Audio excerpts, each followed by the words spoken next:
la famille, j'espère que vous allez bien. J'espère que vous vous rappelez de moi, Tracy Finger. Alors aujourd'hui, on va parler d'un autre sujet qui est la Pentecôte. Oui, parce qu'aujourd'hui, c'est le week-end de la Pentecôte. Mais qu'est-ce que c'est la Pentecôte? Vous vous rappelez, la dernière fois, on a parlé de la Pâque. C'était quand Jésus est mort et ressuscité. Maintenant, on se retrouve plusieurs jours après ce jour-là. Entre-temps, Jésus est monté au ciel. Et lorsqu'il est monté au ciel, il a dit aux apôtres qu'il est préférable qu'il remonte au ciel pour nous envoyer un consolateur. Et qui est ce consolateur? C'est le Saint-Esprit. Mais pour que le Saint-Esprit descende, Jésus avait dit à ses apôtres qu'il faut qu'ils restent à Jérusalem. Donc les apôtres sont restés plusieurs jours à Jérusalem.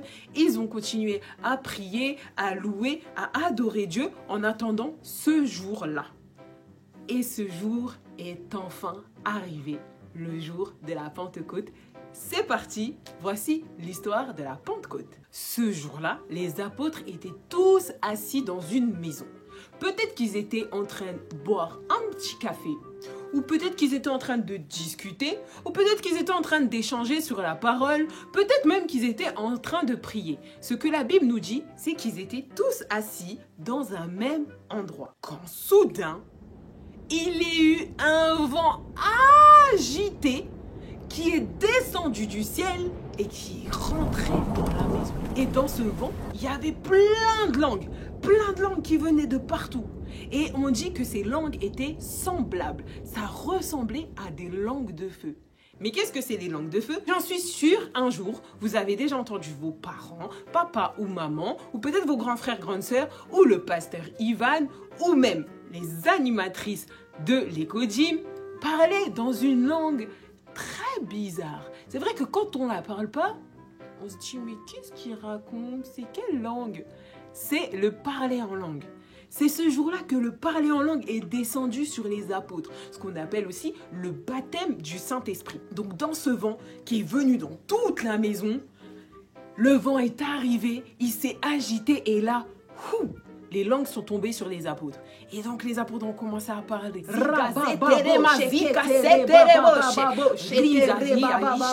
Chacun fut rempli du Saint-Esprit.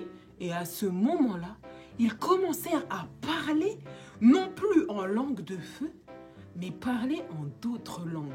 Mais c'est quoi d'autres langues? Ils ont commencé à parler des langues qui existent sur la terre. God loves you, God bless you, He died for you. Et puis il y en a qui parlaient en espagnol peut-être. Mais je parle pas espagnol. Pasteur Ivan, vous pouvez m'aider? Dios te bendiga. Paz del Señor, bon Dieu béni-vous. Mungu akubariki. Nzambe apamola bino bandeko. Shandi bayo nimen. Voilà.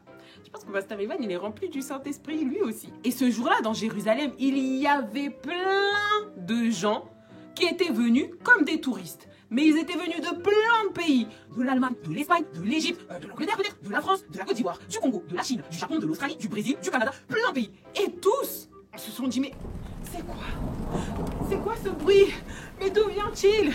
Je pense que c'est par là. Allons-y. Et ils ont commencé à courir. Bon Dieu béni-vous. Dios te bendiga. Paz del Señor. Et là, ils étaient tous choqués. Parce qu'ils entendaient toutes ces voix. Toutes ces langues. Mais ces gens-là ne sont pas des Galiléens. Pourquoi je comprends ma langue? I understand what's said. What's happened? Ils peuvent pas savoir parler ma langue. Bah oui, à l'époque, on n'apprenait pas l'anglais à l'école, on n'apprenait pas le chinois à l'école, on n'apprenait pas l'allemand à l'école. Donc c'était pas très possible qu'un Galiléen qui n'a jamais quitté son pays puisse parler le chinois. Il y en a un qui pensait être plus intelligent que les autres et lui, il a dit mais c'est normal, ils sont totalement bourrés, qu'est-ce que c'est? Ils ont trop bu de vin. Pierre d'un seul coup prit la parole et il leur dit mais personne n'est bourré ici. Oh, quand même, nous sommes chrétiens, nous savons que être bourré est un péché, donc ce n'est pas possible. Puis regardez, on n'est qu'à la 3e heure du jour. Ah, on peut pas être bourré à cette heure-ci quand même. Et là, Pierre commença à prêcher. Ce qui est en train de se passer, c'est ce qui a été prophétisé par le prophète Joël. Dans les derniers jours, dit Dieu, je répandrai de mon esprit sur toute chair. Vos fils et vos filles prophétiseront. Les vieillards auront des songes. Oui, sur mes serviteurs et mes servantes, ce jour-là, je répandrai de mon esprit. Et ils prophétiseront. Et Pierre continua à prêcher à la foule. Et là, la foule fut touchée en plein cœur. Magnifique. Merci, Seigneur. Merci pour ce que tu as fait pour moi. Thank you, Lord. Gracias, Seigneur. Je sais pas parler d'autres langues. Ils étaient touchés, ils étaient émerveillés. Mais c'est tellement beau ce que Jésus a fait pour nous. Merci.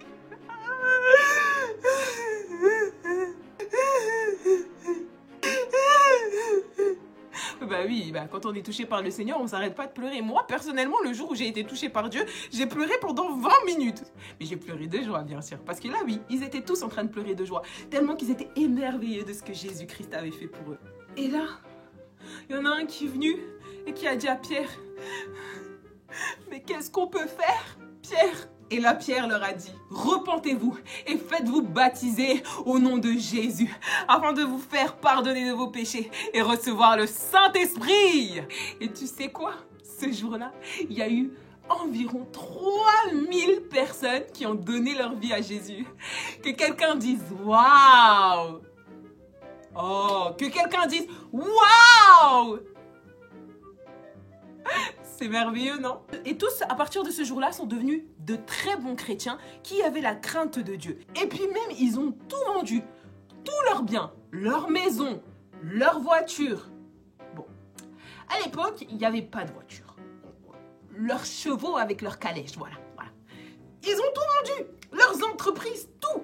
Et ils ont partagé leur argent. Ils habitaient tous ensemble, entre frères et sœurs. Et chaque jour, des personnes donnaient leur vie à Jésus-Christ. Donc le nombre des disciples grandissait jour après jour. Et puis, ils aimaient bien passer du temps à louer Dieu. Qu'il est bon de louer Dieu, alléluia. Qu'il est bon de louer Dieu, alléluia. Qu'il est bon de louer Dieu, oh louons-le, alléluia. Je suppose que tous étaient aussi remplis du Saint-Esprit. Et à partir du moment où tu es rempli du Saint-Esprit, tu sais, tu parles en langue, mais tu as aussi les dons. Tu peux imposer les mains aux malades et les malades sont guéris. Tu peux même ressusciter des morts. Tu peux aussi parler en d'autres langues aussi, ouais, ça arrive. Et tu sais quoi? Le baptême du Saint-Esprit, ce n'est pas réservé qu'aux apôtres de l'ancien temps. Non, c'est réservé à toute personne qui a donné sa vie à Jésus-Christ. Alors si toi aussi, tu veux être baptisé du Saint-Esprit, je t'invite à prier. Jésus, je crois en toi. Je crois que tu es ressuscité des morts. Et je crois que tu m'as sauvé. Alors je te demande pardon pour mes péchés. S'il te plaît, Saint-Esprit, viens en moi et remplis-moi. Baptise-moi de feu et d'esprit. Moi aussi, je veux parler en langue. Au nom de Jésus, Amen. Et j'en suis sûre que même si tu es un enfant, le Seigneur peut te saisir et te remplir. Et toi aussi, tu pourras rababo sheketerebosha. Aya rababo seterebosha. Yakaterebosha. Allez, gros bisous. À la prochaine les enfants. Bye.